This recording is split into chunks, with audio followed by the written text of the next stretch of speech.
Hi there. In this video, we'll be covering Is Ghostwriting Plagiarism? Choosing the right ghostwriter could actually help you avoid plagiarism accusations, so you'll definitely want to pay attention to this episode. By the end of this video, you will learn the legal challenges around ghostwriting, the writing approaches that could get you in hot water, and how you can avoid plagiarism in your writing. And stay tuned till the end of the video for a free gift. Let's dive in.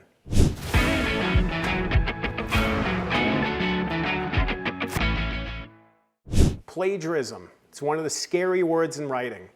It simply means taking somebody else's work without credit.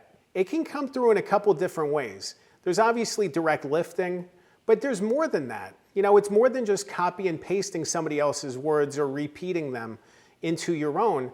It's really about taking somebody's ideas. So you could actually change a word here or there, flip a word here or there, and it could still be plagiarism. It's really about the spirit of what somebody's trying to say and then presenting it as your own. It comes through a lot of times in insecurities. People feel like, you know, somebody else is smarter than them or more established than them. And because of that, they try to cut corners, they try to build credibility. They like the way that somebody else phrased something. The beauty of that is that you can actually just credit them and quote them directly. As someone else put it, blank. You can just copy, paste, with quotes around it, credit them. Not saying paste the whole thing, you know, but take little pieces of it and credit them properly.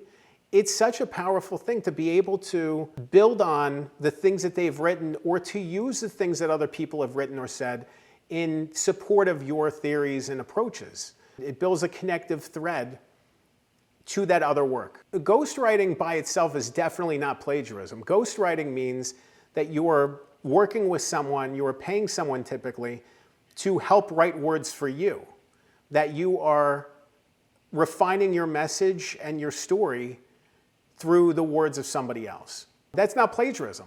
Plagiarism means you're taking from somebody else.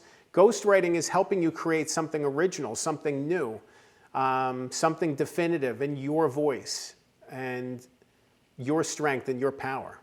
When I was in my newspaper days, I remember one time I was actually watching and reviewing a reporter's writing, and I picked up something from an article. I said, this is pretty similar to the original article, like a little too similar. The wording was a little too similar.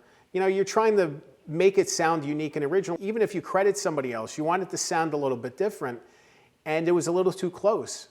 And I went back and started looking at other articles and other articles and other articles. And I found more and more instances of direct plagiarism or of taking too much from the original source.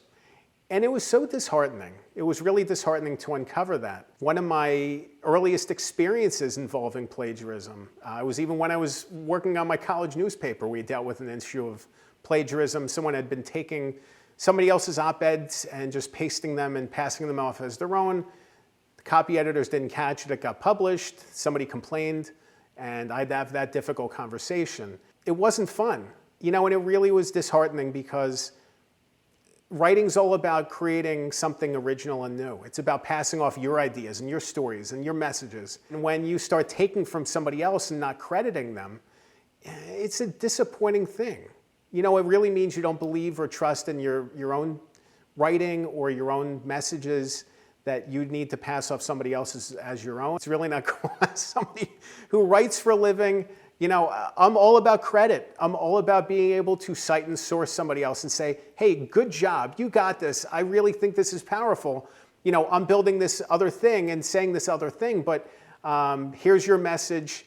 Good job saying it. I'm going to build, especially with the way the internet works today, it's super easy to find passages or issues. I look at Grammarly as a good example. When you plug text into Grammarly, there's actually a plagiarism checker that you can use. And I've used this on a number of occasions where it will show you a percentage of the material that is plagiarized. And usually if it's under 5%, it's innocuous. It might pick up phrases that are similar, that have nothing to do with what you're writing. But then there's other times where you can see word for word, it will actually cite the actual sources. So you can actually click the link and go and see what was plagiarized.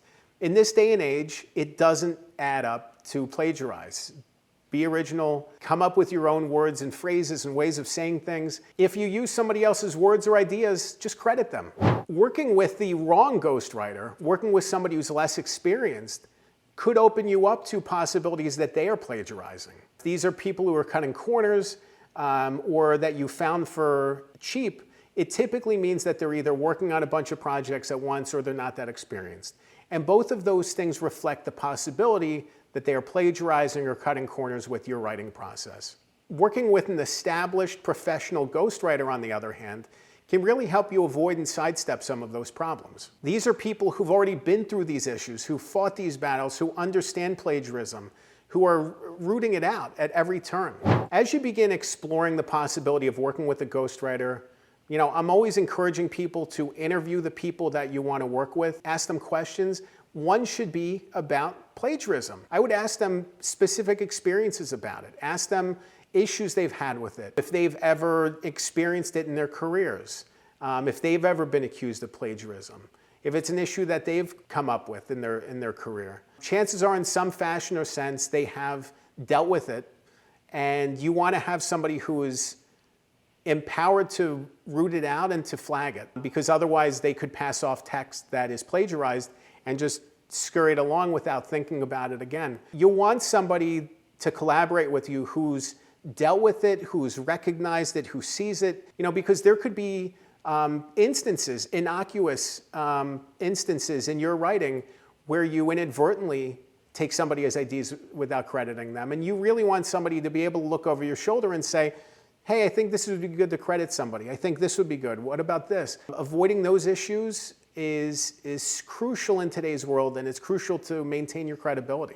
One of the manuscripts I was working on was heavily plagiarized. It had lots and lots of details that were from other sources, uncredited, and I ran it through Grammarly's plagiarism checker and came up with some problems, a lot of problems. Where I talked about that 5% total or lower, this was at 15 and 20%, and the same sources kept popping up, which told me this is an issue. I then checked the original sources and double-checked them and triple-checked them and came to find dozens and dozens of instances of plagiarism in this manuscript. We ended up not moving forward with the project because it was heavily plagiarized and because there wasn't enough original content to build around. There were other projects I've worked on where areas were plagiarized or lifted directly from other sources, and I then worked with the author to get rid of them, to clean them up, to fix them or credit them properly. It was interesting because some of them we just removed, some of them we quoted directly, and some of them we rephrased so they weren't similar in any way. It's really just about being mindful where you want to quote and where you don't want to quote. I look at quotes within writing as it's like mortar and brick, and the brick is the writing that you do, and the mortar is what fills it in. And I think quotations are kind of like that mortar, and it's neat when those processes all work together. That you're doing great writing, that you're quoting great sources, everything's coming together, and it's just this powerful, credible piece of writing. That's what you want out of this process. You don't want something that people are going to question and challenge. We've all seen those articles pop up of, this passage was lifted from some other source. Those are embarrassing. That can be hugely embarrassing to put out a book that is plagiarized. Even just one little passage could undermine the entire project. So you want to work with people who have been experienced with these things, that know how to sidestep those issues and get you to a place of clarity and understanding. All right, now that you watched this video about ghostwriting and plagiarism, I want you to reach out to me. Head to my website, goodghostwriter.com. Just click the link below, and you can schedule a free one-on-one strategy call. We can talk about your book. We can talk about what you want to accomplish with it. We can talk about the challenges and opportunities that you're facing, helping to keep you on the right side of this, because that's what's really important is making sure that you're on the right side of this equation. Remember, good ghostwriting makes great books. I'm Dan Good. Thanks for watching.